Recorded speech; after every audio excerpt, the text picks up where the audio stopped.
I call the May meeting of the Mobility and Traffic Safety Commission to order. I guess the first thing is, I'll hit my gavel. Can we please do a roll call, Brandy? Chair June Hunsberger, Present? Vice Chair Patricia Trump, Present. James Gross is absent, Glenn Johnson, Present.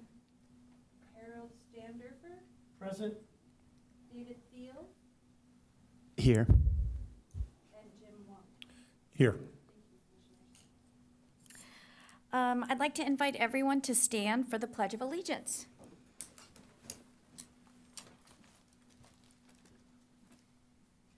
I pledge allegiance to the flag of the United States of America and to the republic for which it stands, one nation, under God, indivisible, with liberty and justice for all. Okay, first order of business is approving the minutes from the April meeting. Hopefully, everyone has had a chance to look over the minutes. Is there a motion to approve? Are there any changes? Great. Sorry, I move to approve. Perfect. Is there a second? I second. Great. So, all in favor, say aye. Aye. Aye. Okay, great. I think the ayes have it there unanimously. So the next agenda item is oral communication. This is the opportunity for the public to come up and address any issue that they have with us. There's a 3-minute time limit. And just so the public is aware, we cannot engage in any dialogue with the public speakers on the issues they bring to the commission because they are not on our published agenda. However, we are listening and we can address the issues at the end of the meeting during our Commissioner's Corner. Brandy, do we have any speakers this evening? We have no speakers for oral communication, but we do have one speaker for item 6B. Okay, great, thank you. Okay, so the next on our agenda is special presentation and proclamations, and 6A is the Sheriff Department Data Report. And is this Traffic Sergeant Jeremy Collis? Is that who's here tonight? That's correct, Jeremy Collis. Thank you. Thank you so much for being here. pleasure. Do you have anything to present? Did you want to talk about the map before commissioners ask you questions? I didn't have anything prepared to present, but I do want to note that we have our analysts actually looking at different data and additional data, so hopefully that'll be coming in months to come. So we're looking at that. So. Okay, great, thank you, because I do think that we have asked for maybe trying to get like a Excel spreadsheet of just the data, if we could just have that attached so we could see what, it doesn't have to be tied to the points, but if we could just read it over, that would be helpful. Okay, yeah. Okay, great, thank you very much. Do any commissioners have any comments, questions this evening? I do. Okay, Commissioner Wong? Thank you. Thank you, Sheriff, for your data. It's statistical. I was wondering if you could provide some more, well, basically statistics, such as you have accident records, but is 77, is that high or low? So if you could actually just present an average for the year, or maybe what last year's monthly total was? So I don't have the data for previous timeframes, but we have our analysts working on it. The one thing we found when I provided them this information, because they didn't realize this is what we were providing the city hall, our city.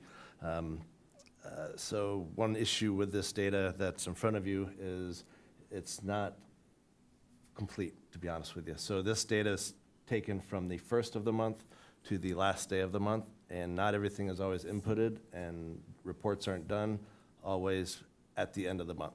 So there's actually some additional data that is missing and has been missing for some time. So that's what we're working on, making sure we get all the complete information and also past stats as well. Okay, but you get an idea of what asking for is basically, is the accident rate going up or down? Citations going up or down? That's basically what it is. It's not so much the numbers. Sure. To be honest, the only thing I know that is going up is DUI collisions. currently, last few months. But as far as accident rates for the year, I honestly couldn't tell you if they're going up or down. Based on what I've seen, I say they're probably consistent, but I would have to pull the data to be sure. Okay, I appreciate that explanation, but it is mainly to see where there may be problem areas, where we could help and that kind of thing. So Sure. that's where statistics kind of help. So if you have that kind of information, it'd be kind of handy to have. Absolutely. Yeah, I agree. I just recently took this spot over, not as an excuse, but I will that's one of the things I've been working on getting at. And to be honest, I'm not a analyst, and so I'm trying to get them to pull all those numbers because I don't have that type of ability, and they're working on it as well as several other requests. Okay, I believe we asked your predecessor about what types of accidents there are. Like, are they car accidents, pedestrian accidents, bike accidents, that kind of thing too? That's also helpful for the same diagnosis of where we could help. Totally agree. Yeah, and we're definitely working on that. Okay. I wish I had it. Okay, I understand. Thanks very much for all your help. No problem. Hi, thanks for coming in tonight. We heard last month that you had hired 2 additional motor police, and it was described by your colleague that they were strictly, well, motor police is strictly for traffic, and yeah, well, violations basically.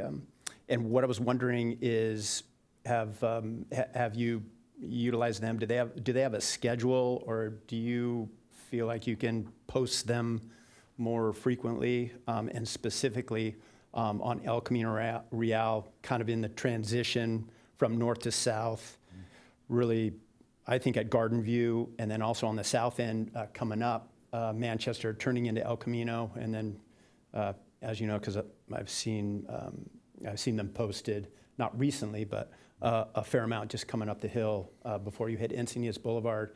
And I'm wondering if there's a possibility to post them more frequently, either with radar or just, because I haven't seen them lately, and I know there was a real bad accident just coming southbound, just south of Santa Fe. It was pretty bad. I don't know.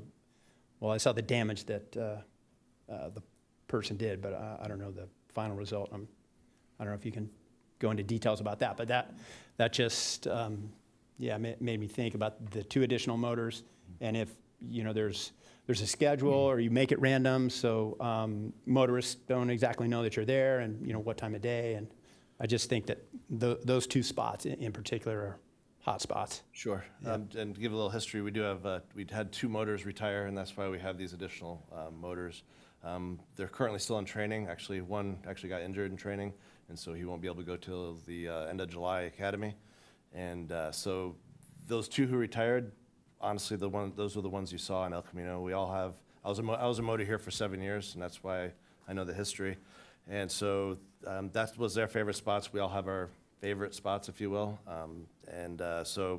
But that's definitely one of the hot spots as far as where we have a lot of collisions, and we'll definitely be paying some attention to that area. And historically, we do, so we will be for sure. Oh, great. Thank you. Any other commissioners have questions or comments? Yes, please, go ahead. Thank you. Thank you for being here this evening and bringing this information in. I want to add on to what Commissioner Wong said about, sort of drilling down into the data. One other piece of information I think that would be useful on the accidents in particular is a time frame of, when these things are occurring. And then an observation or a comment on, it seems like this time there's a great deal of activity on El Camino between, Encinitas Boulevard and Lucadia Boulevard. And there seems to be quite a bit going on with right-hand turns maybe from Encinitas Boulevard or from El Camino onto Olivenhain Road. Is that what that circle there means there at the sort of the top center of the map? Yeah, that's a high rate of collisions in that area. But specifically, does that mean like in the right-hand turn lane, or is it just sort of random placement of the circle? I can't say for certain, but it's been my experience. It's actually people coming from Leeuwenhoek going northbound ECR. It's because it backs up right there, and there's a lot of rear ends that I've responded to personally in that area. So it backs up from the Home Depot red light, Right. and then the people making that left don't realize it's backed up, and then they go into the back of them. So that's what I've seen a lot, and I don't know which of collisions represents that circle, but I know that happens a lot there. Okay, thank you. I just wanted to touch on what Commissioner Thiele was saying, in that it would be nice if the hotspots that we are seeing on this map could correlate with, where the traffic police are actually being located. I know that you guys have your experience and know where there are lots of speeding, and that is greatly appreciated. But when I look at this map, again, it looks like El Camino has a lot of accidents. So I guess if we could see the data, like, are those speeding accidents or are they just rear ends? Like, if it's rear ends, then I guess you guys patrolling there isn't necessary. But, so I think sometimes when we look at the data, you think, gosh, there's so many accidents there, we should have patrols there, but it might not correlate directly. So I think that, again, would just be helpful not only to us, but then you guys could say, this is why we aren't there. We are, because it's just rear ends, and this is why we're down on Coast Highway issuing those tickets, because that's where we see the speeding. And so I think that again would be great to see that data and just see a correlation between where you guys are being posted up and what the accidents are that we're seeing. Sure. And I can speak to El Camino Real. There's a lot of our collisions are actually parking lot collisions. I don't know if those are formulated into this particular map, but a lot of our collisions are in all those parking lots along El Camino Real. Yeah, and I guess, as we look at those, it's, the north-south connectors and the east-west connectors, we see high rate of collision on Leucadia Boulevard and I think that's Encinitas Boulevard there and Santa Fe, and those seem to be like our big hot spots. So but if they're just, rear ends because how you described, then it doesn't make sense to have somebody checking speed. But if it's speeding, it would be nice to just correlate it there. So, yeah. So as a motor here, one thing I can speak to is if we go to an area and we're not getting tickets for people speeding, we generally will move to an area where there's more ability to get tickets. So that's how we but also we get emails and complaints, and that we also try to go out there, check, make sure they're, see if there's legitimacy to that. And then, but a lot of the time it's a matter of going to where we think that there's actually speeding going on. And then there's cell phones and a whole myriad of other things to cite for. Thank you. Much appreciated. Anybody else? I think we've got one more comment. Again, thank you. I also just want to reinforce what the chair just asked. The type of citation may be important. And for instance, just in tonight's agenda, 6B, you have a dot on the Coast Highway, and speeding may be relevant there, but if it's just citations, we don't know whether it's parking or speeding. But this involves a crosswalk, so speeding would be important, but we don't know whether it's speeding or not that's there. So. Yeah, hopefully next month I'll have all this data, and we'll see. Yeah, I don't think parking violations are included in this. I doubt it, but we'll see. Thank you. Okay, if there aren't any further questions, again, thank you so much, Sergeant Collis. Am I saying that correctly, Collis? Yes, that's correct. Okay, thank you so much for taking the time and coming to our meetings. I know it's important to us, and so we're really glad to have you here and appreciate it. Thank you. Okay, next on our agenda is 6B. It is a pedestrian crossing on Coast Highway at the Encinitas and Solana Beach border. And I think this is just a presentation. We're not going to make a motion, but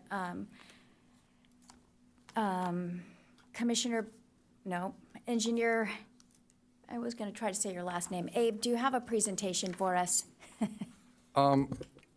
Yes, Chair, thank you. I was just planning on going over the slide and give a little bit of background on what has been going on, because this was on our log, I believe, and we've made some progress, so I thought I'd update the commission a little bit more visually this time. So we, sorry, not the best night for me to speak. We got into a contract with a consultant with City of Solana Beach together. Both cities covered, each city covered half the cost to evaluate various options to create this crossing at the border of the two cities at Harbor Park, connecting to the, I guess, southerly edge of the beach parking lot, and where that old "Welcome to Solana Beach" or Encinitas, I think it was "Welcome to Solana Beach" sign was, or still there. We did a survey about a year ago, and during the weekend, I believe there was more than 200 pedestrians crossing at this location, which was a very big number. And both councils, Solana Beach and Encinitas, directed the staff to kind of look into options. There was a very limited budget, quick build budget, was provided to the staff to implement some sort of a solution. With the complications of designing this, as you can guess, considering the fact that there's no controlled location nearby. Our nearest controlled location is Las Olas signal, and on the Solana Beach side, I think they're like 2 blocks down, there is a traffic signal. So this being somewhere in the middle of those 2 signals, the speeds were relatively high, even though we lowered the speed limit about a year and a half ago. We didn't feel comfortable with just opening and crossing with no control, so we hired this consultant to evaluate different options. They designed 3 different types of crossings here. One was a standard pedestrian signal, similar to the 2 new ones on 101 that we're adding with the Seascape, similar to the one we have at Swami's right now. Maybe the one by the restaurant row is also considered a pet signal. I mean, there is an access there, but it's kind of a pet signal where there's no really an intersecting roadway and there's no actual intersection. There was a second option, which was a hawk signal, not very popular around here in the county. I think we only have one. You might have seen the hawk signal in other cities. They're pretty frequent in, I believe, Arizona and Nevada. Tucson has a lot of those. It's a 3-headed signal, a form of a T. There are 2 reds on top and a yellow on the bottom. And when a pedestrian presses a button, it starts zigzagging first, and then steady red would mean the pedestrian can cross. There are videos on YouTube if you're interested in seeing how it operates, but it's relatively new to this area. I'm not sure if in LA area, if cities have started using it.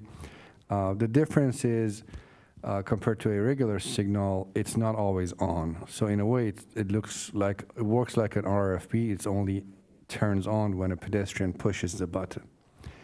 The reason for that option being considered was that the city of Solana Beach has residents on the, I guess, southeast part or east parts of the Harbor Park, where those residents had experienced concerns to their council that a potential pet signal here would impact our view, and what about less busy times of year where there is no pedestrian around or there is very limited crossing demand here? Why would we want a pet signal here being always on red, as our Swami signal, for example, is at? And that signal would come with a intersection safety light that needs to accompany these signals. So we do not want to see that. We want something that's only activated if somebody is around.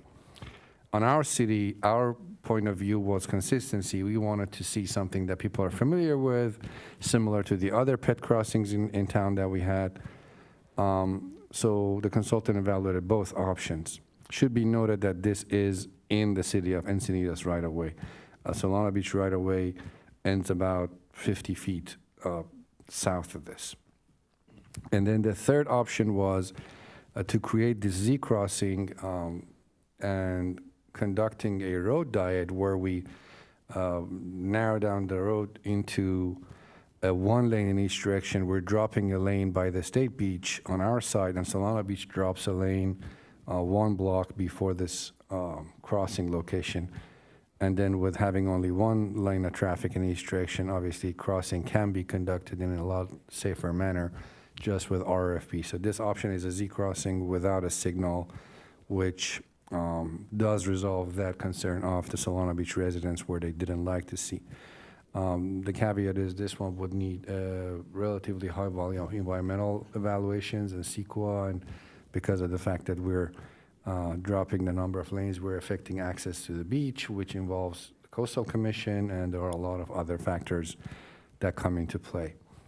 Yeah, and again, these are just concepts. The design is obviously not in any way finalized, but this kind of shows what we are anticipating. The lane drop on the Solana Beach side from 2 to 1, and on our side, just north of the beach access, we're going down to 1 lane.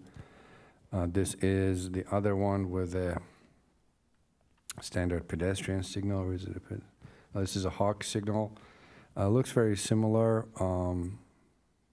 but we kept both lanes in each direction, and this one only activates when there is a pedestrian pushing the button, and this one is the standard pet signal with 1 lane in each direction on this side, on our side, and 2 lanes on the Solana Beach side. So these are the 3 different alternatives that were evaluated. I thought it would be a good idea to present these. At the moment, our council and Solana Beach Council are, I'm not involved, but we were told that there are conversations going on. When the report is finalized, we will take it to our council, and they will take it to their council, and hopefully some sort of an ad hoc committee will be created between the 2 councils to be able to decide what needs to happen here. One complication is this is in the city of Encinitas, but it's mainly serving city of Solana Beach residents. Limited Encinitas residents who will be utilizing this. It is a valid concern, obviously, considering the high volume that we surveyed crossing here. Funding is a matter of concern, considering, again, the fact that it's not serving Encinitas residents as much. Is it a priority to spend a couple $100,000 to build a signal and the improvements needed here? That's something that the councils has to be talking to each other about. And when it comes to contributing toward this, what the share of each city is. So there are a bunch of questions that are kind of above my pay grade as the engineer, but these conversations are happening, and hopefully soon we'll have some sort of a good direction from our council with regards to how to proceed. That's it. If there are questions about concepts, about ideas, about potential improvements to these ideas, if there are new ideas, I'm open to questions or suggestions. Thank you very much, Abe. I think first, we do have a public speaker, so I think we should go to our public speaker, and then we can take questions and comments from the commission. Our speaker is Ed Durfee. My name's Ed Murphy. I live at 1034 Cornish, which is just down the street, almost to Santa Fe. I'm here in support of a sidewalk or a crosswalk at the location.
Thank you so much for your comments. We are also happy to see this on our agenda, and thank you, Abe, for all of the work that you have put into this.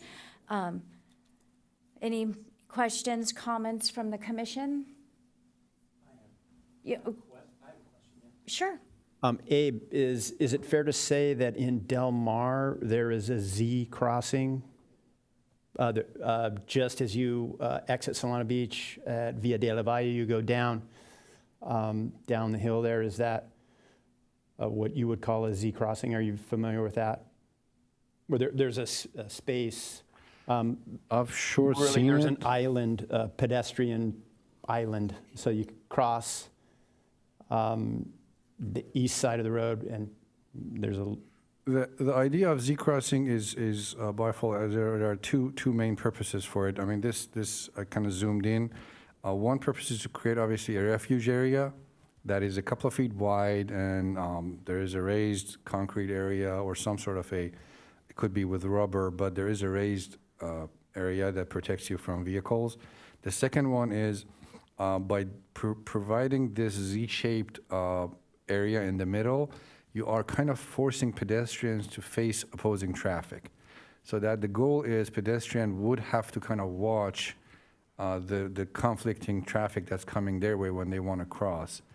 And that's kind of the reason that I mean, it's really not, I mean, one might say it's for like storage purposes, but I mean, it's rare that you have so many pedestrians crossing at the same time that you need that much storage space. It can, I guess, serve as a storage area too. But the main goal is we don't want somebody that might be distracted with a headphone, on their phone maybe, to just cross without checking both sides. So this kind of forces that turn of body and eyesight, eye line. That's it. So this bluish, I guess, light blue color would be a concrete or rubber raised median refuge area. Okay, thank you. Did you have any more, Mr. Thiele? Commissioner Thiele? Okay. Commissioner Johnson here. With the fact that the two councils have to come to an agreement and find some money and figure out which city pays for what, what's the time frame for approval of this, and then how long will construction take? So our design alternatives, as you can see, are at 90%. So we do have all the, I guess, feed that we need to provide to council to make an informed decision. We have all the 3-4 different alternatives. The report is somewhat finalized. It's ready to go. We're basically waiting for council's green light to take it to council. I guess with the budget limitations that is anticipated in this upcoming fiscal year, it's a matter of priority for council to decide if they are willing to, set aside. Because even at a 50-50, the signal project, if it's a hawk or if it's a pedestrian signal, will be around $300,000, $400,000, somewhere there. So a $300,000 project, even at a 50-50 between us and Solana Beach, I doubt that we will be able to convince Solana Beach to cover more than 50%. The fact that it's in our right-of-way, even though it's serving probably 80% of their residents and 20% of ours, it's 150,000 share if it's going to be 50% on our side. It is going to be tough with what I'm hearing about our current CIP funding situation. But again, it's council's choice to pick a project, prioritize it, or move it, I guess, into the next year. We are waiting for direction. But the report is ready. We can go to council. As soon as we get a green light, we can go to council in a month. Thank you. Commissioner Wong? Thank you. So Abe, thanks very much for your presentation. All your figures show a sidewalk from the Solana Beach border up to the driveway. There's currently only a bike lane there. Does that mean that the sidewalk is included?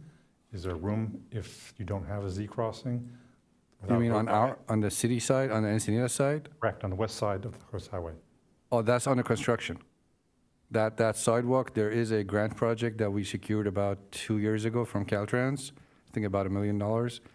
And from this beach access all the way to the border, there is a retaining wall and a whole sidewalk outside of the cycle track. It's being constructed. Cycle track was not going to be touched. The new sidewalk will be off cycle track. Okay, so that's happening no matter what? Yeah, So- that's happening no matter what. That's already on there, yeah. Okay, We have it's a independent of contractor, we the- have a design, it's working, it's happening. Okay, it's no matter independent what of the this- road diet then, so, I mean, I have to say, I am in favor of the road diet because that slows down traffic, but you don't need a road diet to put in sidewalk then. No, that sidewalk will go in where it is right now, where the cycle track is right now. It will be adjacent to the cycle track. Okay. Thank you. If we, Thanks if for- we do a road diet in the future, the sidewalk will remain. We'll just utilize the extra opened up space, I guess, for a bike lane. We can, I mean, the design shows a bike lane, I think, for the road diet version. Yeah, as you can see, there is a new bike lane added by the cycle track. So that's how the Okay. designer utilized the extra space that opened up by dropping the lane. Okay, added- that's added- why your profile, your AA profile shows the sidewalk there, even if Correct. there isn't one currently there. Correct. The sidewalk is happening Right right now. away. It should finish before winter this year. Okay, thanks. Any other commissioners? Okay, I have a couple questions. Number one, I want to thank you for that grant to get that sidewalk. I know you guys worked hard on that, and I had actually forgotten that was coming in, so I'm excited because I travel that section quite often, and it will be nice to have a sidewalk instead of being in the road there. My question has to do with, my first question is the cost of the Z crossing versus the other two. If that one was to go in, that appears to be the least expensive because we wouldn't be putting, we wouldn't be putting in any signals, correct? It would just, so when I look at that design, I actually really like that design. It feels safe as a pedestrian.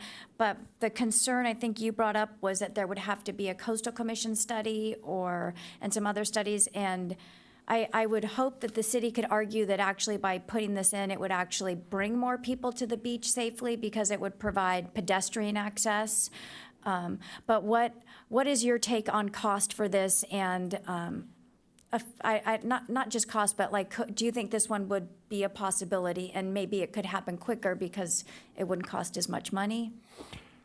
No, cost is definitely somewhere between 10 to 20% of a signal. The cost of this design at most would be 20% of a signal. So we're looking at a very, very big cost-saving alternative here. With regards to potential complications of convincing Coastal Commission that this is indeed a benefit to the coast access, that's something that is very tough to say. How Coastal Commission would like us analyze the weight of complication with regards to vehicular traffic and the additional delay and lowered level of service that would be imposed to the vehicular access at this location compared to the hundreds of people who have now access that they used to have before, but in a way less convenient. I don't want to use the word safe, but you see what I'm saying? How that balance would work in the eyes of the Coastal Commission, that's something I'm not aware. Do they consider this a huge benefit compared to the loss that we will definitely have with regards to the additional delay to the vehicles? How that evaluation would be conducted, what they would like to see, that's the part I don't know. I do know that pushing this through is a good 6 months of just discussion with Coastal Commission, getting on their agenda, first meeting, second. So there is a good, so time-wise, I'm not sure if it's really a save if we choose this alternative, but with regards to cost, it will sure be. If you build it, they will come thing, because we've seen that exact scenario happen right here in Cardiff with the rail trail. We have so many more people accessing the coast via the rail trail and our safe bike lanes that you have put in that I really don't see that just, I don't know, lane diet by one here, not, for a short stretch is gonna really impact people's ability to get to the beach. It's not like we're blocking access or taking parking spots, but thank you for bringing that up. It's good, it's just good for all of us to hear and know that that would be one of the limitations to this Z crossing possibility. I had a couple other questions.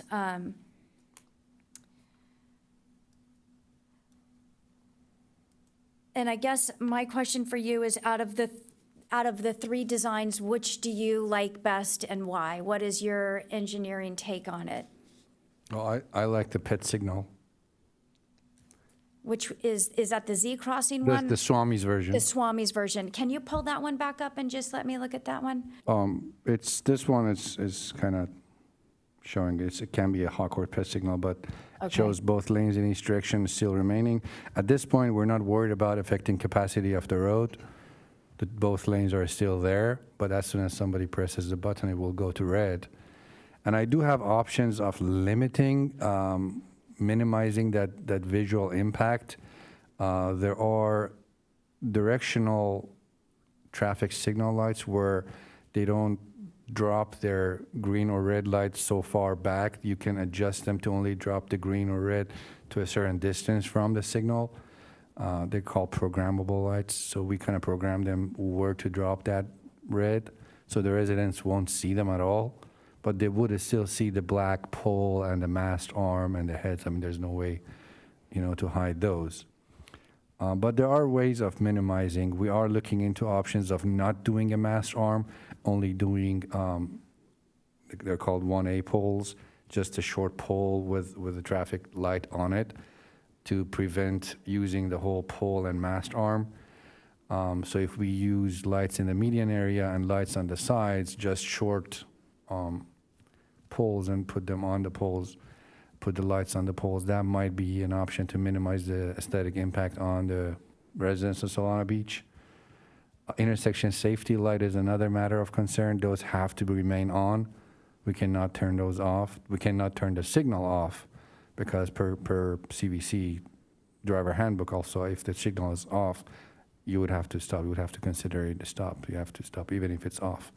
So there are complications with the signal, but those complications are, I guess, non-engineering. The aesthetic impact, the visual impact, I don't like to say it shouldn't matter for me, but as an engineer, just pure engineering, I like to see the pet signal. Drivers respect it, they know what it is, everybody stops, you cross safely. Even with the RFB, yeah, okay, we're used to it, when we know it's relatively safe, we use it all the time, but the safety comparison between an actual pedestrian signal and an RFB, it's a no-brainer that a signal, it works more efficiently.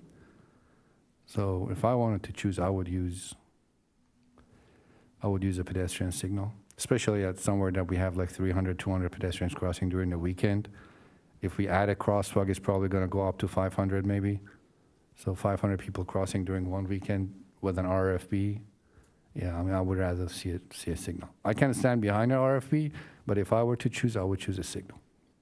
Okay, I am very comfortable crossing with the signals too. I feel very safe as a pedestrian using them. So I'm glad to hear those are your thoughts as well. Any other commissioners have questions or comments? I just have a comment, and that's the same as Swami's. Correct? Swami's, we have a would pet be, signal. that's the same. Correct. Yeah. And earlier, you said you prefer to keep it consistent.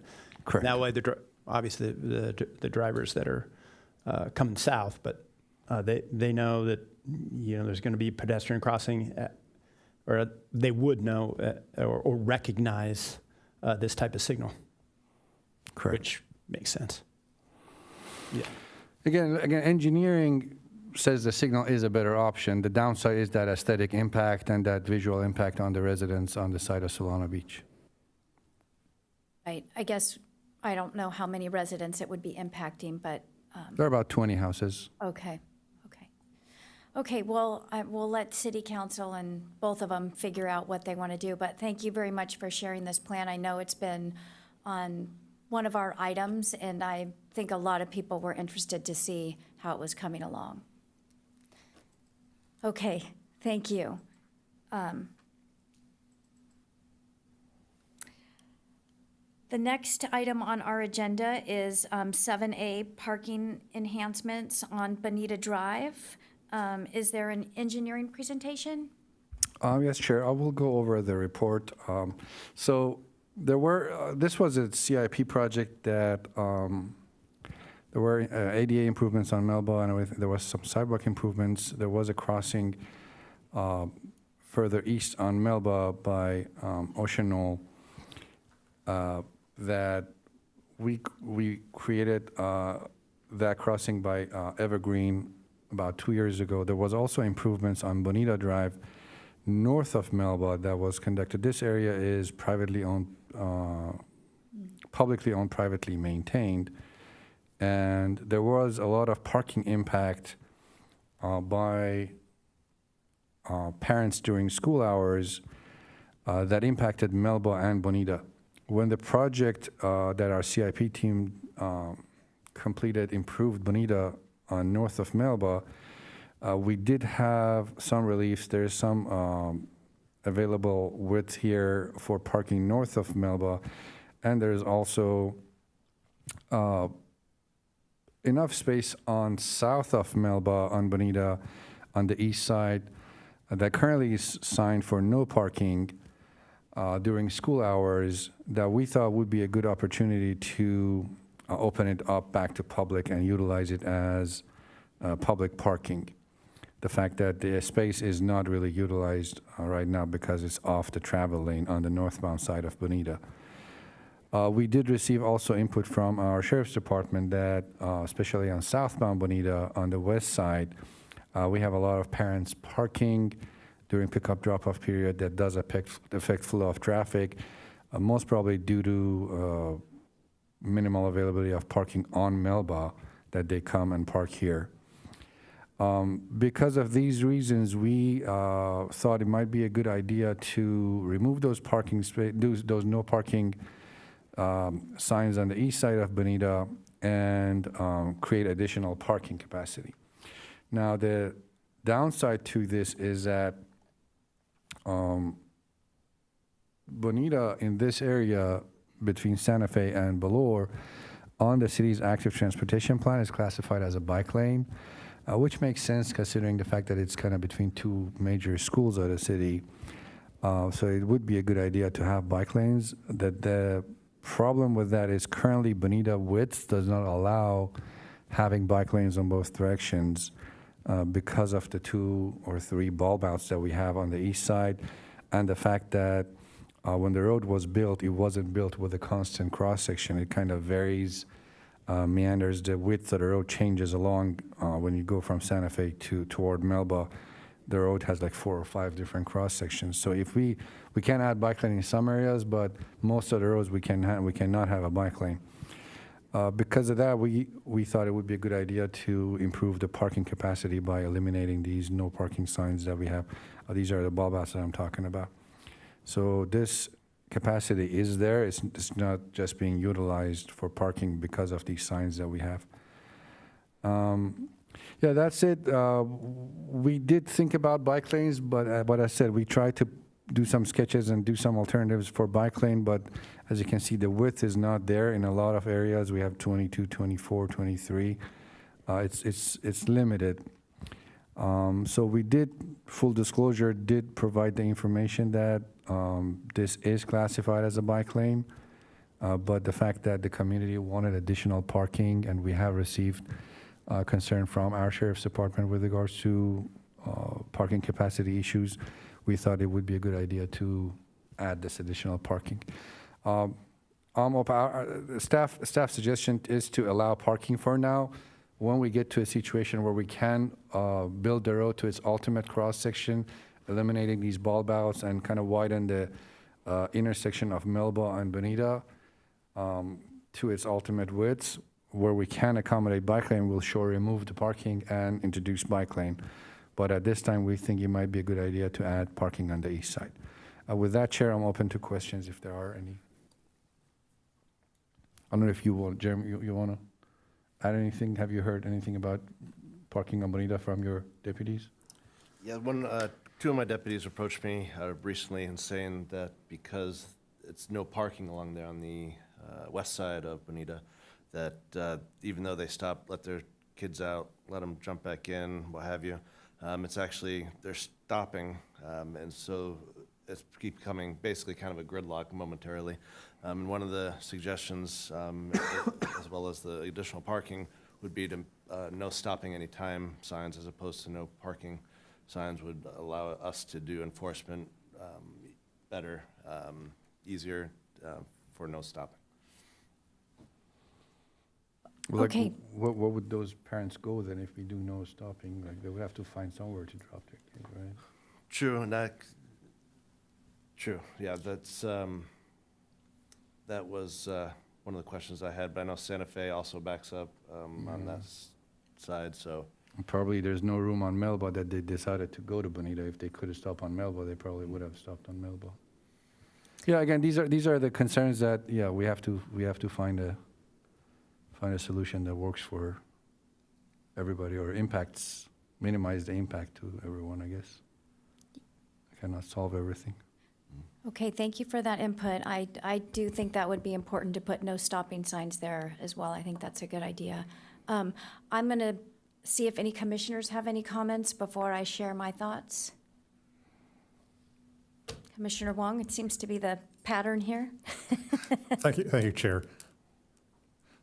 So I appreciate why you say there's no room for a bike lane there, but nevertheless, having a wider road is safer for bikes, certainly much safer than having parked cars, which of course are wider than parked cars, but you have to allow space for doors. So allowing parking there would make it much more dangerous for bikes. It would be a negative impact.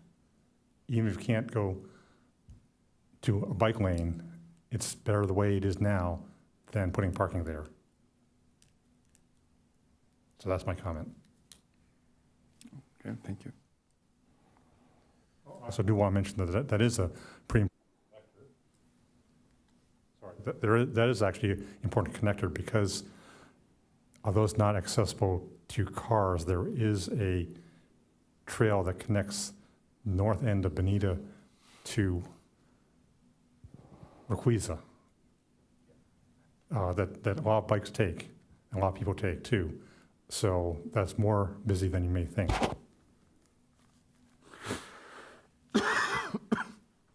Okay, thank you. And next, Commissioner? Question about the cross sections varying on that street.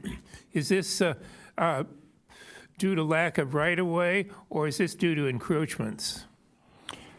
Not really. I mean, it's tough to say. I don't know when the road was built, but you can see from this picture how the road kind of starts choking and narrowing down when it gets to the intersection of Melba.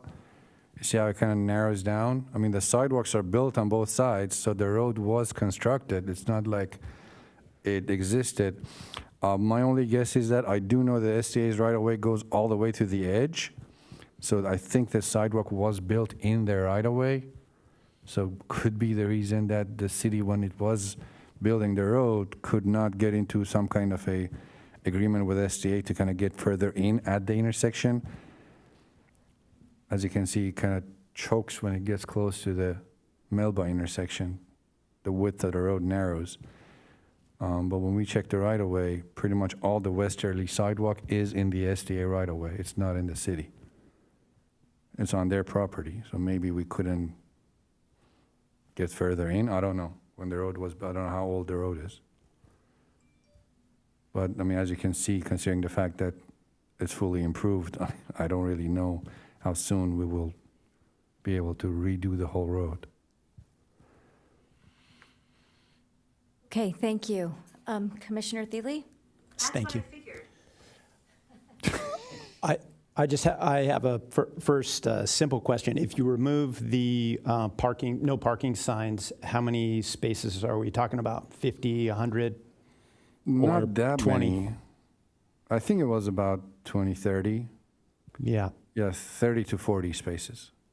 If all of them are gone, it'll Right. be 30. And of course, we're talking about elementary school kids, so some parents are sensitive. They want to park and walk walk their kids. And there is a space to enter the school, stop, drop, and exit on the front parking lot. And there's a parking lot in the back of the school as well, along Bonita. Yeah, I'm wondering how much difference that'll make for those parents who want to park and walk their kids along Bonita. And I agree with Commissioner Wong that, yeah, the access off of Requeza is, well, there's no doubt there's some spaces along that part of Bonita, the north part to Requeza, that path that is dirt, and there's not unmarked spaces to park, which I think is utilized during drop-off. And I think the other thing to consider is that it's really a limited amount of time we're talking about. So if the residents are upset about people parking there for a certain period of time, I mean, obviously the school starts at 8:30 or 8 or 8:30. Then I don't know how much of an argument that is. Now, if they're double parked, obviously, that's an issue. They should be cited for that. You can't double park on the road to eliminate access. That for sure. So I think those are my comments on the road, and just generally, I think we should kind of give priority to pedestrians, cyclists, and obviously STA is there, so those kids are given the responsibility of riding, walking. They're the ninth graders aren't going to be driving, but so those kids, there's a lot of volume of non-automobile movement, and so I think we should really give priority to that for sure. Thank you, Commissioner Thiele. Last but not least. Yeah. I'm just thinking out of the box, and I don't know if this is something that the city can have a big influence over, or the commission. But, since there is a shortage of parking, has it ever been discussed to have like carpool parking spaces? And, the school could kind of monitor that. If you have one vehicle picking up 4 kids versus one vehicle picking up 1 child, could make a difference. So. I'm sure school districts have, educational pamphlets or emails or something that are sent to the parents, but on a city side, I don't think we've ever done anything like that, or to have a dedicated parking space for like high occupancy vehicles parking. I'm not sure if I've seen it. I mean, obviously enforcement would be a matter of concern, because with HOV lanes, CHP or deputies, I mean, they can just see the vehicle driving, but with the, HOV parking, they have to like be there right where they get out of the car, which makes it almost impossible to enforce. So, I'm not sure if I've seen not suggesting that the city would do it, but perhaps it's something that we mentioned to the school that they could, monitor. Provide education to the parents, suggestions or something to them. Okay, thank you. I have a couple questions. When we look at this, I just want to clarify why this was brought to council. It was not parents parking, is that correct? It was neighbors, or was it a combination? Can you clarify that? Correct, yeah, a combination of neighbors, the school, the concern that we got from our sheriff's department. We heard a lot about parking capacity issues. In general, what triggered it was we have a parking capacity issue because of the number of schools that we have around here. We think we need more parking, and we saw an opportunity per se to use this existing space, albeit considering the fact that we do know that our ATP calls for a bike lane. Yeah, okay. I have a couple comments, and then I have a suggestion too. Can you show the map that shows Ocean Knoll on it? Just, yeah, that side. So if you didn't go and look, if the commissioners didn't go look, or the public that could be listening, might not realize that when you look at this map, the only part, if you could zoom in, that is currently no parking 7 a.m. to 4 p.m. on the north side of Bonita is basically one short block that's right in front of the school on the east side. Yeah, that section right there. And I don't even think it goes all the way past, it's just to that first parking, that driveway. And what that does, and it says no parking right there. That allows parents that are coming down Melba to go in, drop their kids, come out, and then make that left and get back out onto Melba. And I am wholly in favor of keeping that no parking there, 7 a.m. to 4 p.m. because it allows a clear line of sight and it makes a safe access for kids that are walking and biking in there. The rest of that whole stretch is actually parallel parking. I went and walked it just the other day. So that entire section of Bonita already allows parallel parking, 24 hours a day, right? No, it does. I just looked at it.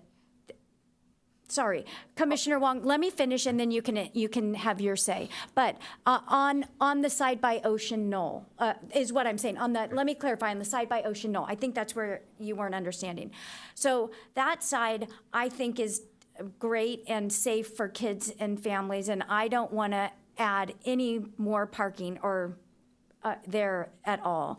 When we look at the side by SDA, can we now look at the other side of it? So right now, it is no parking at all on the SDA side of this road. And I think what the sheriff asked for is for us to include no stopping signs in that section as well. And I would support adding no stopping signs on that side as well. I don't think we need any parking on that side of the road. I think it would make it dangerous. Kids are walking, running. I dropped my kids here to go to this school, and it is a dangerous intersection at drop off and pick up. Having cars blocking views, I don't think is a good idea. I also don't think it's a good idea for bike safety on just even Saturday or Sunday when you're there. I don't want any cars on that side of the road. The other side of the road, there are parking pockets that are allowed from after 4 p.m. and before 7:30 a.m. And I think those are great, and I think we should leave that parking as it is on that side of the road, no changes. The changes I am proposing, Engineer Abe, maybe you can let me know if this would be a possibility, but besides adding no stopping on the east side of Bonita, I would like to move forward with our ATP and add a single striped bike lane on that side of the road and leave the Sharrow on the other side. Is there a way to make that happen for us, to have a single bike lane on Bonita? Not on the north side, I'm sorry, on the south side of Bonita is what I'm trying to say, against SDA. So where the SDA parking lot is, can you make from, down that stretch, exactly, from Melba to Santa Fe, could you add a bike lane there and leave the Sharrow on the other side? Is that a possibility? Sure. Well, we haven't looked into the details of this. It is an option. One benefit of that would be, obviously, even without the no stopping signs, it would be enforceable, because when you add a bike lane by the curb, it automatically becomes no stopping. It would be enforceable. We would have to add a center line because the road will become narrow. That's another thing to consider. One thing that made me a little concerned when I was going over these, I do see a few less than 25 numbers here. these are issues where we have a bike lane, we need a minimum 25 to have two 10-footer lanes and a 5-footer minimum bike lane. So this is something that if this is really 22 here, I would have to keep my lanes and I need an extra 5. So this is something that obviously I cannot say on the spot, but I can see these bulb outs causing an issue. The rest of the road, obviously, we do have the width, and it's easy to see here that it's very wide, but where these two bulb outs are, here it's like 30 all the way. So it's easy to have a bike lane on one side, on the west side. But yeah, let me look into this. I can come back and report back to the commission, because if we set aside 5 here for the bike lane and then leave 2 10s for the travel, that becomes 25, and the remaining width during the evening will not be available for parking, because it will be only 5. And on the east side, I know after 4:30 p.m. we do have parking, so it would be a loss of parking even with a one-sided bike lane for the other side. Yeah, I would say I received your message, and we do not want to compromise this potential bike improvements for the sake of additional 30, 40 parking, so if that's what the majority of commission thinks. No vote needed. We do record the information, and I'll pass this to our director. Okay, we don't need to make a motion that we don't support these It might not be a bad idea because of the fact that this is not going to council. It's within our city engineer, city traffic engineer's authority. But yeah, it might not be a bad idea to have a motion. If there are other ideas, there might be other ideas. So yeah, it might not be a bad idea to have a motion on it. Okay. Anybody like to make a motion? I'll make a motion that we say no to this request. I also want to apologize to the chair for appearing to disagree with her. I also did have a question for Abe. Those bulb outs, they're mainly a problem because there's a curb heading north-south. Can those be kind of beveled so bikes can go over them? I mean, that's the main reason why you can't have a bike lane there. I mean, you show that picture looking up the street. That's the problem, is that there's a curb either heading north. Yeah, It's a pretty big those sidewalk. obviously, if I need to shave 2 feet off, like for the 22.2, if I need to shave 3 feet off of this to get to 25 to do 10-footer lane, that's not the end of the world. The problem is the loss of parking on the east side that would come with it. If I take away 25, like even this area that says 30.3, let's say this whole thing is gone. If I add a 5-footer bike lane and do 2 10s, the remaining would be 5.3, which is not enough for parking. So that single bike lane would basically eliminate the chance of parking on the east side even after school hours. So not only we're not adding parking, but we'll be removing the after-hour parkings, which can be the motion. I mean, you can say we like this to see the parking on the east side gone and just do 2 bike lanes. If I have 30, I can do 5, 10, 10, 5. Two bike lanes and 1 lane, 1 travel in each direction. Could you just do 1 bike lane? I'm sorry for stepping on you. Could we worries. just do 1 bike lane and 1 share? Would that fit? I said, if we do 1 bike lane and 1 share, I mean, again, first look, I need to go a little deeper, but first look, 5-foot bike lane on the west side, 2 10-footer lanes, that's 25, it remains 5.3, and that's not enough for parking. So we'll lose the parking on the east side, even Okay. with the, Thank you. yeah, that's again, first glance, that's what I see. I thought the motion I want to make was to take the chair's suggestion and put a bike lane on just one side, for which 30 feet would be enough, correct? If we- Well, if we- 30 if feet we had would no be enough, parking. but as I was saying, so let's say this 30 here, if I paint a bike lane here, No, on the east side. Bike lane on the east side. I thought Chair said west, but it doesn't matter, east, west, So I thought the suggestion was to put a bike lane northbound on the east side, leave a sharrow on the left side southbound. yeah, that doesn't matter. So let's just assume the bulb outs are not there. Let's just Okay. say Yes. we remove them. With 30 feet, if I have a one-sided bike lane, I need 5 feet for that, and 2 travel lanes at 10, that's 25. So it only leaves me an extra 5 feet. And right now, we do have parking on the east side after school hours. That 5 feet will not be enough for that. I see, okay. So I would have to eliminate parking, and if I eliminate that parking, then why one-sided parking? Then I'll have room for both sides of parking. If I have a 30-footer road with no parking on each side, then I can do 5 feet of bike lane on each side and 2 10-footer travel lane. But that would mean bulb outs would have to be removed, and then the whole parking in front of people's houses would have to be removed. See, what I'm getting at is I live near SDA, and I know a lot of students ride the bikes there, and we want to encourage that and make it as safe as possible.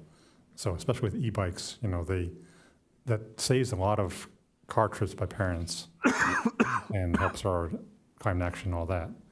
Let me look into this a little bit more. Maybe if you like, at the commissioner corner, maybe we can add it to the log. I'll come back and do some more evaluation research, check the width, see what our options. I don't really see a solution right now. I like Okay. that. I like that. Okay. So can we do the motion? Do you want to make the motion just to not Not move approve. forward with this, not approve this? So Correct. I'll Okay. do you want to say it? Okay, I make a motion that we not approve this item. Sorry, I forgot the number. 7A, parking 7A, enhancements 7A, on parking enhancements on Bonita. Bonita Drive, and we'll await a report from the traffic engineer for another decision, further decision. Perfect. I like that. Sorry, yes. Is there a second? I'll second. Can we have a vote, please?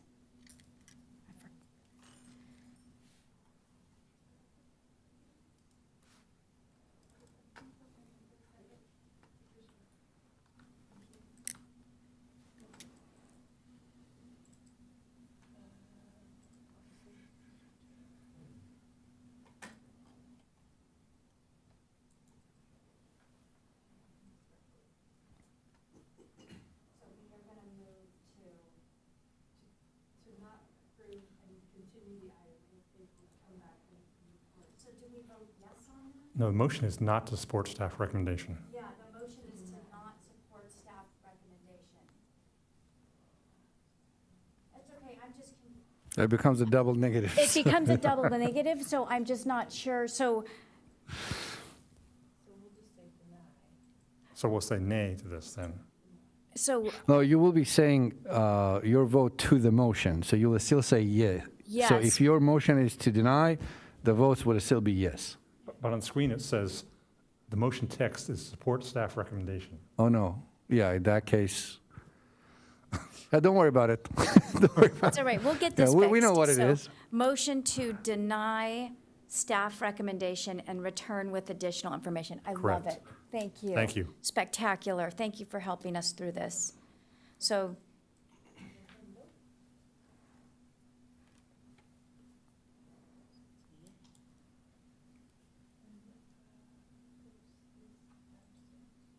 so we have one more, is that it? 1, 2, 3. Oh, sorry. Oops. No. Sorry. I voted. Okay, so the motion passes with, do you say that or do I say that? Motion passes unanimously. Perfect, thank you. Okay, thank you for all of those discussions, and hopefully we can also, in Commissioner's Corner, go back and talk about the no stopping as well. I'd like to make sure we get that in there. Okay, so we are now on to 7B, the Manchester Avenue no right turn restrictions. Is there an engineering presentation? Oh, yes, Chair. So, long time ago, the history on this was presented to the commission in 2000 and 2001 and 2005. As you probably recall, westbound Manchester on-ramp onto southbound I-5 would experience a very, very long delay, especially during peak morning periods. And the queue would back up into east side of the freeway, all the way up to even close to the Manchester signal by El Camino, sometimes by College. And what had happened, you being residents for a long time, you probably remember this, before the improvements that were conducted by Caltrans underneath the bridge, vehicles would go into these residential communities on the west side of the freeway when they were traveling westbound, not to get into that queue, because the eastbound traffic was a lot lighter. They would go westbound, get into these two communities, make a U-turn in these communities, and come back, and then use the eastbound on-ramp as a solution to bypass that long wait in the westbound queue. And at that point, there was a survey conducted by a previous traffic team 15, 20 years ago, and during a peak morning, they counted about 200 vehicles making this maneuver, going into this residential community and making a U-turn and coming back. So council at that point adopted a resolution to install no right turn and no U-turn signs into these communities, so vehicles would not be able to, well, they will still be able to, but it was an enforceable, I guess, violation at that point, not for westbound vehicles to conduct this maneuver. After Caltrans improved it recently, and westbound now has 2 lanes, and there's a signal there, and the operation is a lot more smooth compared to last year, that situation is pretty much resolved. We received a request from the community, both of these, and we were in communication with the HOAs, and they were all open to the idea of removing those signs. We did survey these again and noticed this time around it only happens like 2 vehicles, or one peak period, there was only 1 vehicle. So the number is very, very small, most probably because of the fact that westbound on-ramp now has 2 lanes, and queue is a lot better, and there's a signal there. So with the survey conducted and the very, very small numbers seen here, we are going to, with the green light from the commission, going to council and rescind that old resolution and remove those signs. Pretty straightforward item, but the fact that it has to go to council, it had to come here to receive your input before going to council. I'm open to questions. Thank you. Any commissioners have questions? Commissioner Wong? Yes, thank you, Chair. So I appreciate your statistics, but I question the validity of the fact that not very many people made U-turns just because they're used to not being able to make U-turns there. So why would they even try? They don't know your survey is being taken. So that would be a reason why there would be not be many U-turns, not necessarily because they don't need it. However, since the HOAs, since you did pull the HOAs in there in support of removing the U-turn signs, I'm all for it since they don't object. But I don't think the survey results are very valid. My apologies if I didn't mention, I'm not sure if it wasn't mentioned in the report, but those signs were bagged for about 3 weeks before the survey was conducted. So the signs were not there. Nevertheless, I don't think anyone would be checking. If those signs have been there for 20 years, 19 years, why would anyone check? I guess that's a fair. Whether they're bagged. Anyway, I'm not changing. Yeah, no, I understand what you're saying. Yeah, our only idea was to bag them for a few weeks before we conduct the survey, which we did, but I can see your point that a few weeks might not have been enough for people to know that the signs are not there. I realize you're doing I'm the best open you to can. ideas. How do we find out people will not do it if we remove these signs? There's no way of telling until you try it. So I know you're doing the best you can, so no worries. Yeah.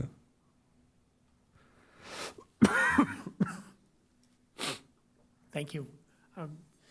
Just a question about what, I'm curious as to why the HOA, if they did tell you, why they're interested in having these no U-turn signs removed in the first place. The law does apply to residents, and very, very rarely our deputies cut residents any slack. So if they make a right turn, they get a ticket, even if they show their ID to the deputy that this is my house, this sign was meant for people who are abusing the geometry, because the law is the law, and when they're there enforcing. That's the main reason. Some of them maybe have kids, and they take kids to school, and they're coming back home, and they cannot access their house from this side. They have to go all the way to San Alejo and come back through the, that, I think, is the reason that they want those signs removed, to have that flexibility of getting back home in the morning. Okay, thank you. Thank you, Commissioner Standiford. Any other commissioners have questions or comments? Okay, well, I'll entertain a motion if anybody would like to make one. Yeah, I move that we approve this. Okay, perfect. So you move to support staff's recommendation. Yes. Do I have a sec? I'll second that. Okay. So do you need names?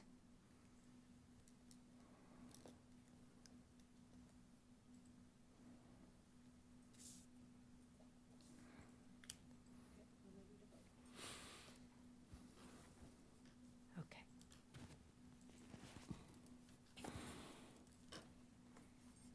Motion passes unanimously. Okay, thank you. Thank you for the presentation, Abe. Thank you, everyone, for your questions. Next on our agenda is item 8, City Traffic Engineer Report. A is the Safety and Mobility Project updates. Do any commissioners have questions or comments? I think that's how we go, right, Abe? Correct, I yes. don't ask you to present, okay? So maybe, could we pull up could we put the document on our screen so that we could look at it, or I can pull it up too, here. There we go, thank you. Maybe we just need a moment to look at the document and see if any commissioners have questions. Sure.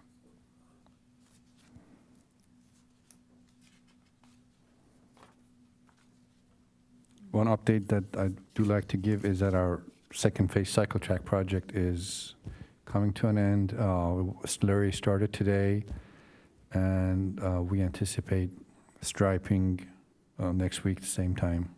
So in a week, we will have a new road. I think the change will be very drastic. I'm a little bit nervous, but yeah, the whole traffic on 101 will shift toward east. So we will be driving a lot closer to the rail, both northbound and southbound. Okay. And where is that starting and ending again? Is it at? Chesterfield to downtown. The whole stretch between Chesterfield and K. Okay, yes, along Swami's, in front of Swami's. Correct. Yes, okay, thank you for that update. Any commissioners have questions about what is on this document? All right. Okay.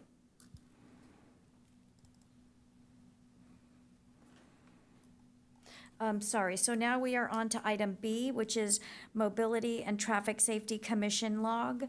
So let's go ahead and look at that.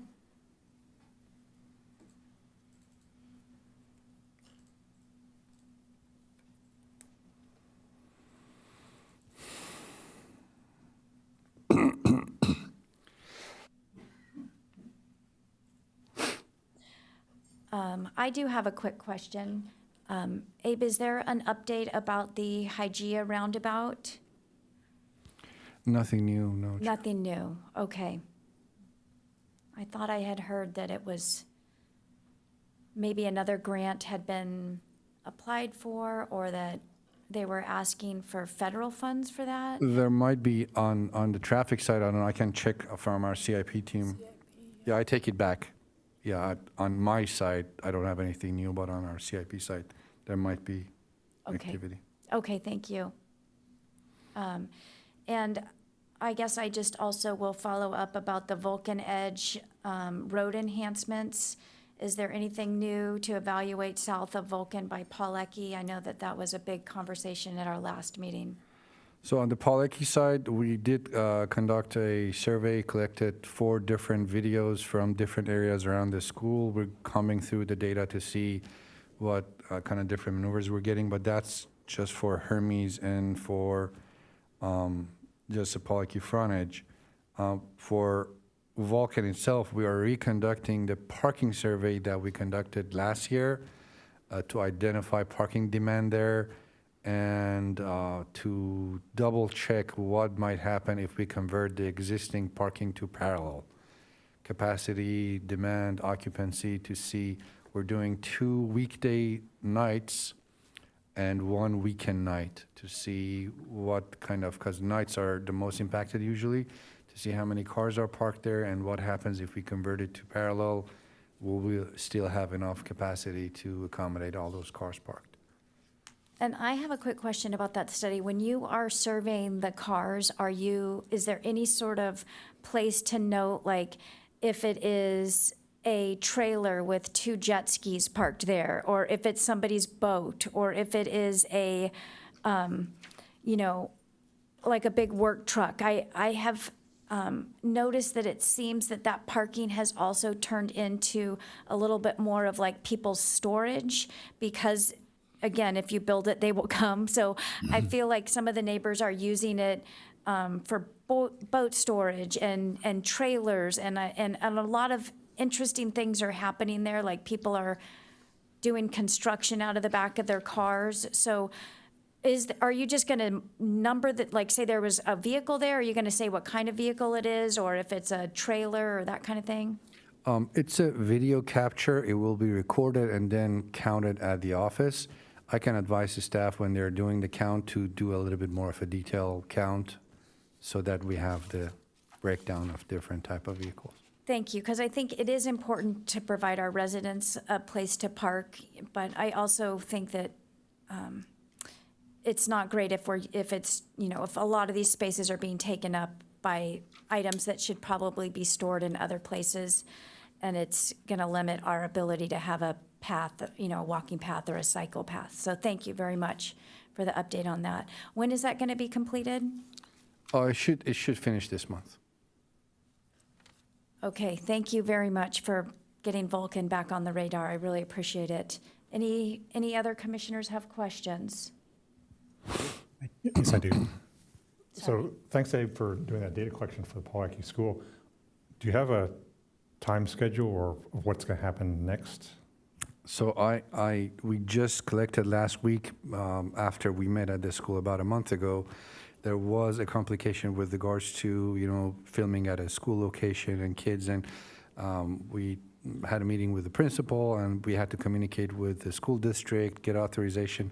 So there was we just were able to collect data last week.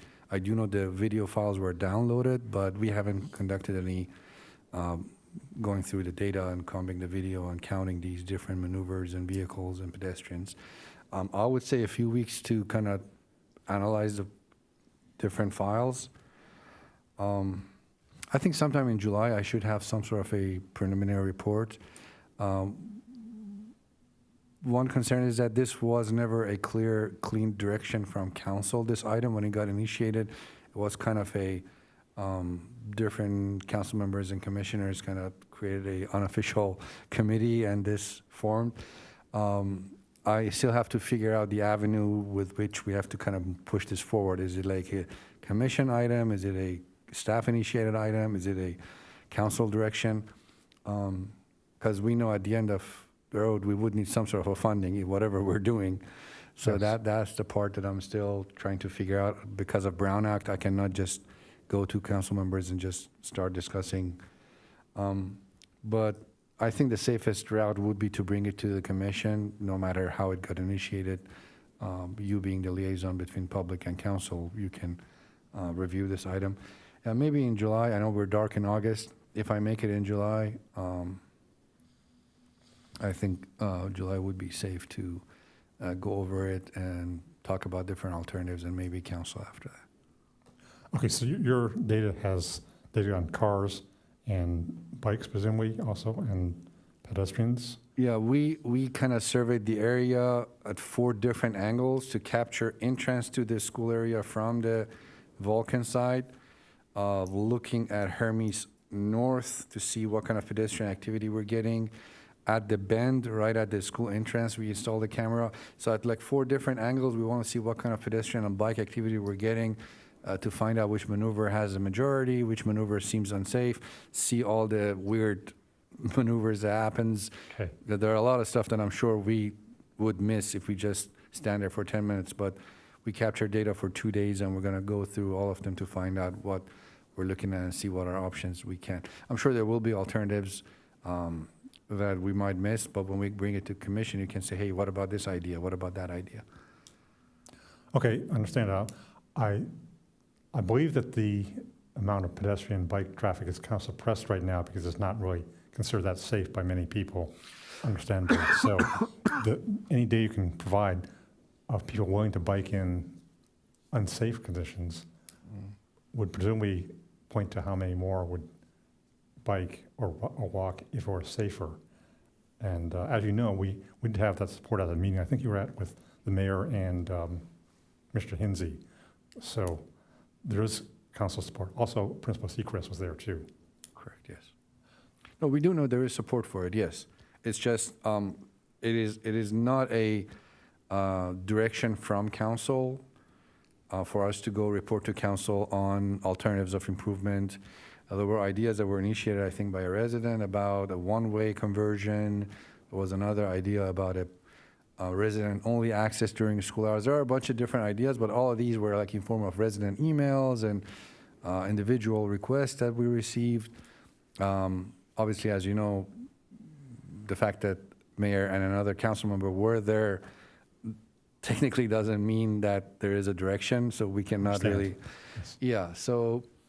Yeah, So that- what's your that part of it- recommendation? Do you need should we have a commission initiate item or ask a council member I'm to do looking something? into or- it.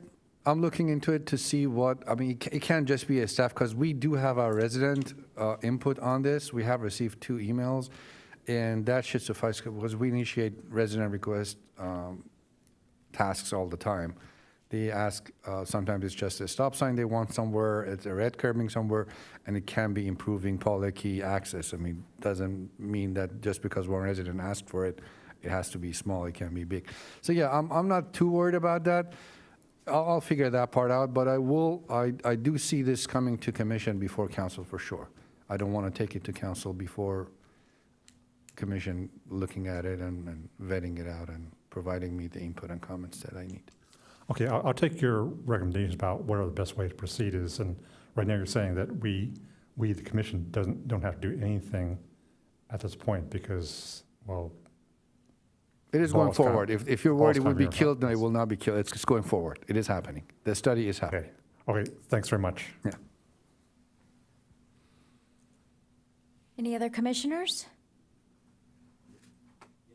Okay, Commissioner Thiele. Thank you. I have a question on, since we were discussing this earlier around SDA and Ocean Knoll, I'm just curious about item 65, traffic calming around those schools. And is that moving forward? What have you collected data? Or you? So we have this school liaison meeting that I think consists of one or two council members. Do you know, Brandy? Two council members, school principal, school liaison, a school district representative, and sometimes the superintendent even attends. We have principals. We have information that parents provide to the principals. So these meetings happen, our CIP attends, and we get the information from our CIP team. They do provide us a long list of different types of improvements that they think we can benefit from. And staff evaluate those and implements the ones that are feasible, we have funding for. We just recently went to council for implementing about 7 of these projects that came from the school district liaison committee from the previous year. So we still have that going forward. This is a specific one. As you can see, we have concerns with funding. This was, if I recall correctly, about like a holistic evaluation of these school sites and maybe hiring a consultant to look at it. At this point, it's not really funded. We don't really have the resources to start like a holistic evaluation around these areas. It's like all of these are in Melba and Ballour, If I remember correctly, I think this got on here because Encinitas Bike Walk came to our meeting and presented, they had some holistic approaches. Do you remember that slideshow? Yeah, the signage that they Yes. proposed for the, And I can't remember, I feel like, I don't know if you came back and let us know that some of those signs weren't up to code and couldn't be implemented. Anyway, I think that's just how that ended up as that line item, because that is for February 13th, February Yeah, 13th, right? the piece with fire was that sign in the middle of the road, obviously, I think I brought it up at the meeting. There is a concern of clipping mirrors and, scratching side of the cars. And you usually don't put signs right in the middle of a road, just with a 4-inch center line or 6-inch center line. If you have a double yellow, it's a little wider, but even that is like a 4-inch and a 4-inch and a 3-inch gap in the middle. So that's like 11 inches wide if you have a double yellow. A lot of our roads, we don't really have a double yellow in the middle. That's just a single skip stripe or just a single yellow.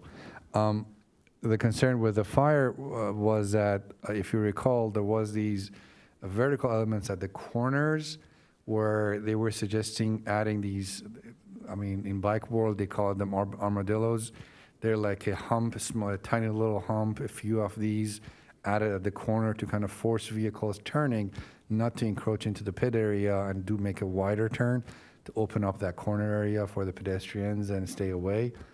The concern that I had at that point was that these affects our emergency response, because those vehicles make fast, tight turns, and these corner raised deflectives can impact their response. That's the part we passed to our fire department. I can follow up on that. I can see what their input on those is. But those don't impact vehicular capacity that much. It's just about, they're good traffic calming effect, especially at corners, not to allow vehicles to make super fast right turns. But they do impact our larger vehicles, our fire apparatus. I can provide an update on that next meeting. Okay, that would be great, because that way we can get an update and you can let us know if that's even feasible or not. And if it's not, then I guess we would just move it off the follow-up log. Or at least those enhancements, and maybe look at something else. If nobody has anything else, I had two, did you have, no, you go.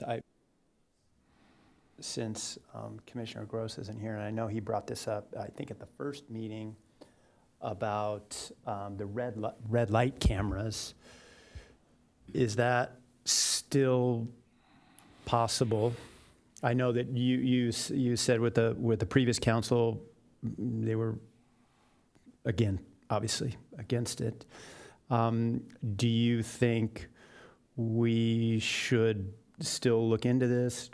Can we do anything from our end? Do research and present it?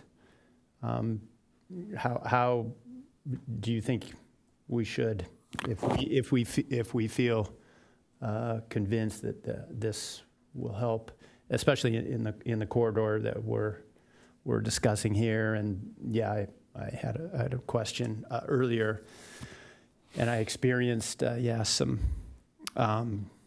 negligence while commuting to work on my bike. So I'm just curious if we can follow through with this from our side. How can we move forward? So, as I mentioned, when this was brought up, I think 2 meetings ago,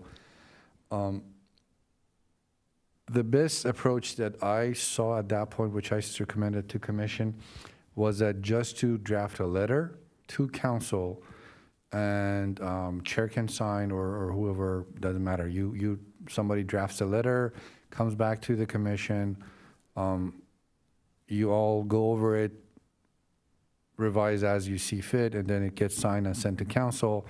At that point, you'll see what council direction is, and you can receive that direction from council. If council wants to consider this, they would tell commission, because our Muni Code said you can receive direction from council to evaluate something or discuss something or consider something. you'd see what the taste of council is. Are they willing to consider this or not? But at that point, Commissioner Gross suggested he prepare a report with more data and more information and bring it to commission, and you go over that report, and then that report, if approved by commission, be sent to council. The outcome is not that different per se, because at the end of the day, council would have to like the idea. If they don't like the idea, I hate to say this, but this whole, writing the report and, gathering data and providing support. But I can see the other way that Commissioner Gross or Commission in general might say, if we provide council enough data, it's better than just sending them a letter and saying, we like this. If we provide them enough information, it might affect their decision-making, which I can see it that way too. But it was a strong no. I was the videos are available. I don't know if you attended those council meetings. There was tens of residents against it.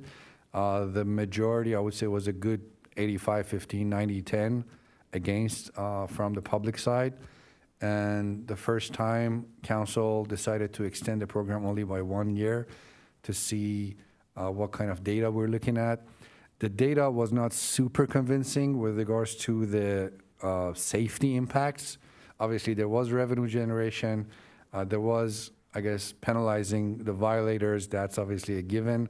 The ticket was relatively large. I think it's about $500, 400 something. Not all of it was coming to the city. Another concern was like, well, we're charging our residents, albeit the violation, but still like $500, and the city was making, I think, $80 or $90 or something. In general, there was a super majority of the residents against this whole red light camera, various reasons, privacy, cost, impact, and council decided to shut the program down. So what this potential report that will come from the commission would show, or what it would present differently, or maybe new information, would it change council's mind? I can't really say. No, I can appreciate that. I just have a question for the sheriff. Do you think it's effective to deter, not only deter violators, but to know that the camera, I guess, influence them to know that the camera is there, and if they get a green light coming up, they get a green light at Santa Fe, and at the next light at Crest, and they're going 60. Do you think if they know that there's a red light there, do you think they'll think about it, or do you think it's not effective? My opinion is that it is effective, but then that's just my opinion. I'd have to look at stats and all that. Yeah. Thank you. I'm going to follow up for Feely, and then I have a couple more on my own. Sheriff, we just had in our city red light cameras. We did not have speed cameras. Are there cameras that will ticket people for speeding? Is that a type of camera? Have you seen them in use? What do you think of them?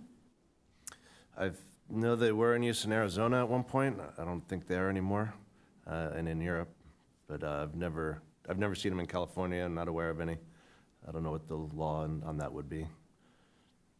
Okay, so our only type of camera that you are familiar with is a red light camera. That's it. Is that correct? Running red lights. It's not speed. Okay. Correct.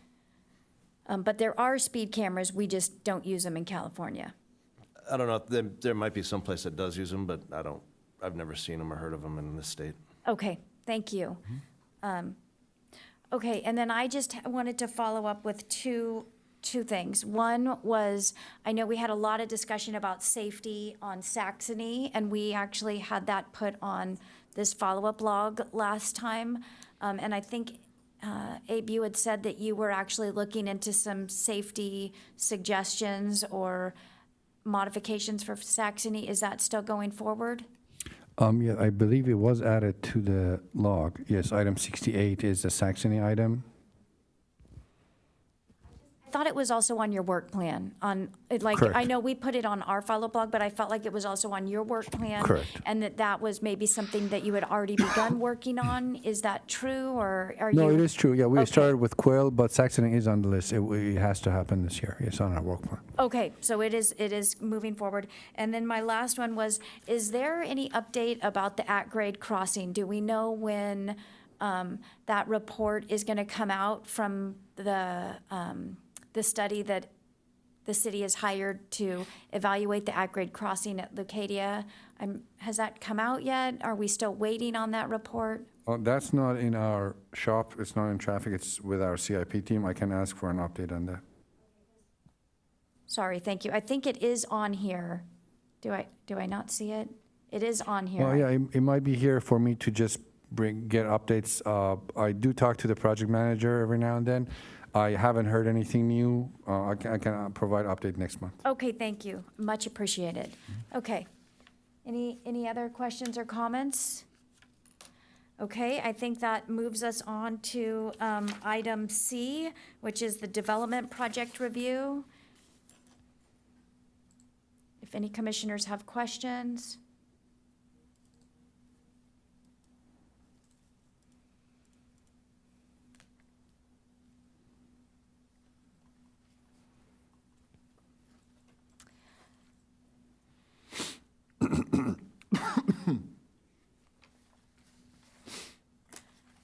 Any questions? I don't want to rush us through this, but I think if everybody had a chance to read that, are we okay? Feeling good? Okay, great. Well, I think that moves us on to agenda item number 9, which is Commissioner's Corner. Do any commissioners have any items that they would like to add?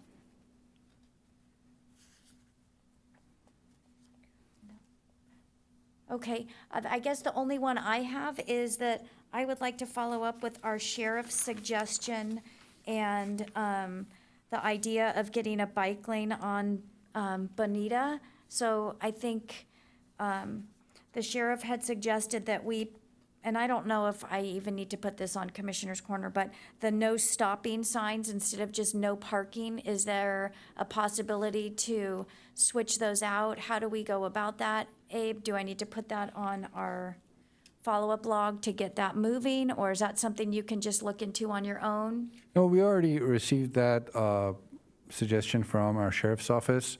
Yeah, either way, if bike lane is an option, obviously it's a different story, but if the Yes. bike lane is not an option, we can add new signs, that's no problem. Okay, that you guys can just do that, it doesn't have to go through us. Okay, so I guess what I wanted to add was just to have you look at the dimensions on Bonita, just in a little more detail. I don't want to overburden you, but I would like to know if we could squeeze a bike lane, even just on one side. I think that would be quite a bonus for all of the kids commuting back and forth. In fact, I was on my way home today, and one of my students from La Costa Canyon was on an e-bike riding all the way from LCC, and we ended up at the same light and had a quick chat. And the student let me know they were riding all the way to Cardiff. So, I mean, we have kids commuting on e-bikes all over town, and I really feel like that street is a connector. It's on our bike lane. I mean, it's on there on the ATP for a bike lane, and we have Santa Fe as a complete street now. It just would be really nice to connect it for our cyclists. So I would like to just ask you if you could just look at the dimensions and see if it was possible, without jackhammering anything up. But do I have another commissioner to support me putting this? 100%. I support you. Okay, good. I've got Thiele and Commissioner Wong. So I don't think we vote. I think that's just enough to move it onto our follow-up log is what we'll do on that. Okay? This might be a record time for our meeting. We want to lure Sergeant Collis into coming to every meeting by Yes. finishing early this time. Well, and I would like to thank you so much, Sergeant Collis, for coming. And I really think it's important for us to get your input, and I sometimes do forget to ask, and then the item goes by and I realize that I haven't gotten your input. So I don't know how that works, but if you ever have input on an item, will you please jump in for us? Because we all really appreciate your input, and you're out there every day and you see what's happening. So again, thank you for taking the time to come to our meetings. Absolutely, I appreciate it, and I do plan on being here every month if schedule permitting, so I plan on being involved. Great, thank you. I think that makes us all safer. Okay, well, if nobody has anything else for Commissioner's Corner, may I please have a motion to adjourn the meeting? I move we adjourn the meeting. Do I have a second? Second. Second, all in favor? Aye? Aye. All right, this meeting is now adjourned.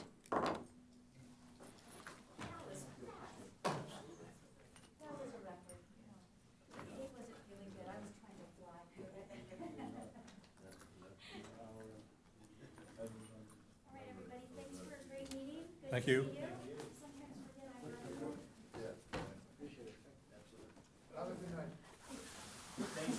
Thank you, Abe. I hope you feel better.